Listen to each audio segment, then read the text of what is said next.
शेतकऱ्यांच्या अडचणी, शेतकऱ्यांचं दुःख, शेतकऱ्यांच्या समस्या हे आपल्या सर्वांना माहीत आहेत।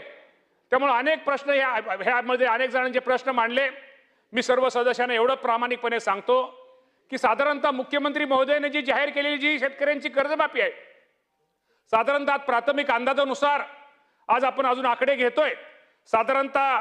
त्यामध्ये 56 लाख शेतकऱ्यांच्या वर आणि अजूनही 56 लाख शेतकरी आणि साधारणतः 36,585 कोटी रुपयाची रक्कम इतकी माफी आपण देतोय। अजूनही त्यामध्ये सदस्यांनी पाठीमागं यामध्ये काय सुधारणा करणं गरजेचं आहे,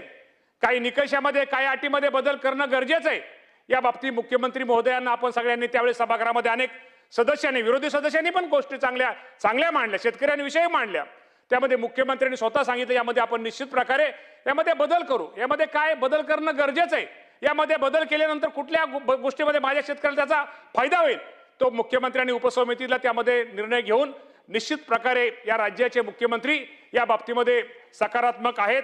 आणि आपल्याला परत तुम्ही उद्या म्हणसाल की मुख्यमंत्री म्हटले होते की 30 जून पूर्वी कर्जमाफी दिली जाईल, ही गोष्ट बरोबर आहे,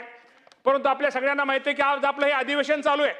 आपण पुरवणी मागण्यावरती चर्चा करतोय आणि पुरवणी मागण्यामध्येच शेतकऱ्यांच्या कर्जमाफीच्या बाबतीमध्ये जी रक्कम आहे या बाबतीमध्ये आपण इथं चर्चा केल्यानंतर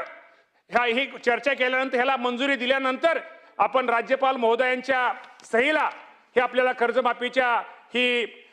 त्यांची जी आपली जी योजना आहे ती त्यांच्या सही राज्यपाल महोदयांच्या सहीसाठी जाईल आणि राज्यपाल महोदयांची सही झाल्यानंतर साधारणतः 5 जुलैच्या नंतर